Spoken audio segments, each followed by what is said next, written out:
Ma, Hoy, alam mo na ba yung latest? anong latest?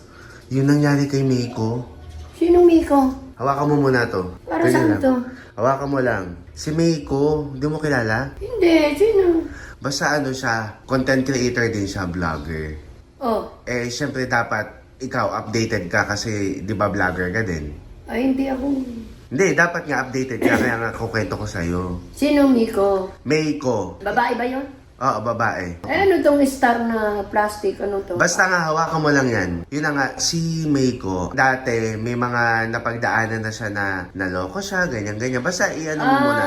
Tapos ngayon, meron siyang nakilalang isang lalaki. Oh, Maganda naman yung samahan nila, ganyan. Nagkaroon sila ng anak. 2. anong pangalan ng lalaki? Basta. Ay, hindi inaanakan. Nagkaanak Nagkaanak talaga. sila. Choice talaga nila. Kasi dalawa eh. Kasi naramdaman niya nga na ano, na... Gusto niya yung lalaki. Oo, na parang iba tong lalaki na to. Ah. Ngayon, dahil siya ay galing sa broken family. Ah, broken Meiko. family. Hindi siya naniniwala sa konsepto ng pagpapakasal. Ah, Pero dumating yung panahon na nagpakasal siya noong 2020. doon sa ama. Ng Doon, mga oo, anak doon. niya. Oh, di maganda. Last year, January. Ah, kailan lang? Oo. May 2 na silang anak. Malalaki na yung anak nila? Mga bata pa, mga Maliliit pa. 5, mga bata pa. Ah, oo. Pero nagpakasal na sila. Okay Ah, naman, okay. okay naman ang lahat. Until dumating ang pagkakataon nitong taon, first year wedding anniversary nila. Oh. Nakipag ano yung lalaki sa ibang babae. Ah, nakipagrelasyon. Parang May karelasyon. parang nakipagtalik, nakipagganyan Ah. ganyan. Ngayon, hindi niya pa yun alam. Pero ngayon nalaman na niya. Oh, Tapos nalaman niya na ang dami na palang kinakaanuhan ng asawa niya. Parang Malingan? Hindi, kinakama. Ay, mahilig yung lalaki. Eh siya, syempre parang pinakasalan niya nga. Kahit na ayaw niya, hindi siya naniniwala sa konsepto ng Oh, dahil mahal niya. Oo. Pinakasalan niya. Tapos itong lalaki, kung di pa nahuli, hindi pa amin. Ah, nahuli niya. Nahuli niya. Tapos ngayon parang ginagaslight siya, minamanipulate siya, parang ginigil trip. Yung babae. O parang Yung lalaki. Oo, parang kinukonsensya siya na wala. Eh ngayon, mismong yung babae. Nakarelasyon niya. Yun yung Nakipagtalik sa kanya. yun Yung umamin. umamin sa babae. Oo. Eh ngayon, syempre ngayon na lumalabas na, itong lalaki si Meiko pala ang bumubuhay. Si Meiko ang provide. Lalaki niya. Siya, kasi si Meiko yung kumikita sa kanila. Parang siya yung nagtatrabaho. Oo. Tapos yung kasal nilang magastos kasi ang kasal, alam mo yan. Si Meiko pala lahat. Tapos, gumasto. oo, tapos yung pati sa mga anak niya, siya yung lahat na Suporta, naglalabas. oo. Ang gagawin na lang ng lalaki is magpakaama, magpakaasawa at mahalin ang kanilang pamilya. Pero, Hindi nagawa. hindi niya ginawa. Puta na niya.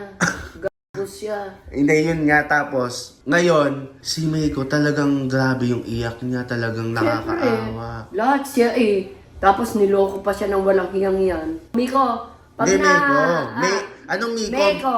Meiko. Pag ano mo yung lalaki na naging asawa mo, hindi ang tawag doon, umibig ka. Putulan mo ng buo. Nang yan. Ang kapal na mukha niyan. Binuhay mo na. Nagpakasarap na siya tapos kumukuha pa ng iba. O di anong ibig sabihin nun? Putulan mo!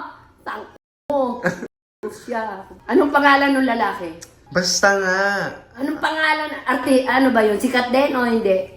Hindi naman. Oh. Sikat na siya ngayon. Yung lalaki? Kasi alam na ng mga tao yung ginawa niya eh. Ah, sikat siya sa bad na. In-expose siya ni Meiko. Ayun, para wala nang makipagrelasyon sa kanya. Deserve mo yan, tang mo. Oy, ma! Ah, deserve niya yan. Yan ang minumura.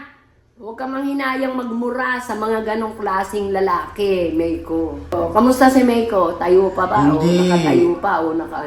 Talagang siya ngayon. Desperado? Hindi. Umiiyak pa siya? Nagsasuffer siya ngayon kasi nga nasasaktan siya kasi nga ikaw wala ka namang ibang ginawa kundi mahalin yung asawa at Hindi, pamilya mo. lumaban ka sa buhay para sa anak mo. Huwag kang padadaig. Hindi, kumbaga ngayon, siya, syempre umiiyak, kumagulog. Syempre mahina. Natural lang yun. Siya kasi mama, strong personality siya. Oo. Pero ngayon, syempre, wala namang masama na maging Oo. mahina. Oo. Kumbaga, daanan niya. Maraming dahil sa pag-ibig, nawawala sa sarili. Pero ikaw, bumangon ka pareha sa anak mo. Tama. Pero ngayon, syempre, i-acknowledge niya yung nararamdaman niya. Oh, yun pala eh. Hanggang maging okay siya para wala na siyang babalikan. Oo. Oo. Pero kung ako sa'yo, putulan mo ng pag-aari yung lalaki. O, sikat na pala siya eh. Sikat Yung na siya lalaki. dahil... Wala nang lolo ko, himpang babae. Ang naman ng babae, pag pinatulan pa yan, sira ka na. Sira ka na kung sino ka mang lalaki ka, demonyo ka.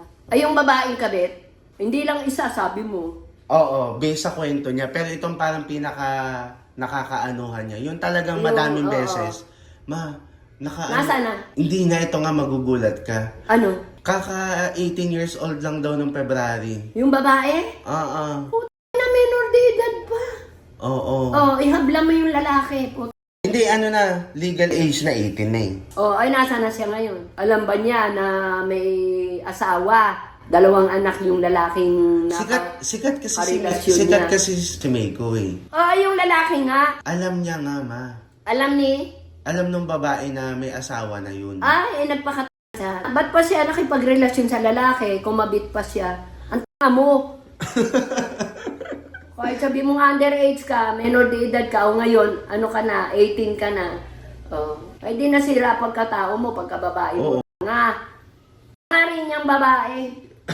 Sa ngayong panahon na to, wala, nako, ang dami nasisira sa pag-ibig. Tumayo ka, babae, 18 ka pa lang. Ewan ko sa'yo. Ala ka sa buhay mo. Si Meiko na lang ang ano yun ni Lord, gabayan ni Lord, na maging matatag, malakas para sa 2 mong anak. Lumabang ka, Meiko. Itapon mo na yung lalaki. Puta niya. Pwede bang kasuhan yun? Pwede kasuhan?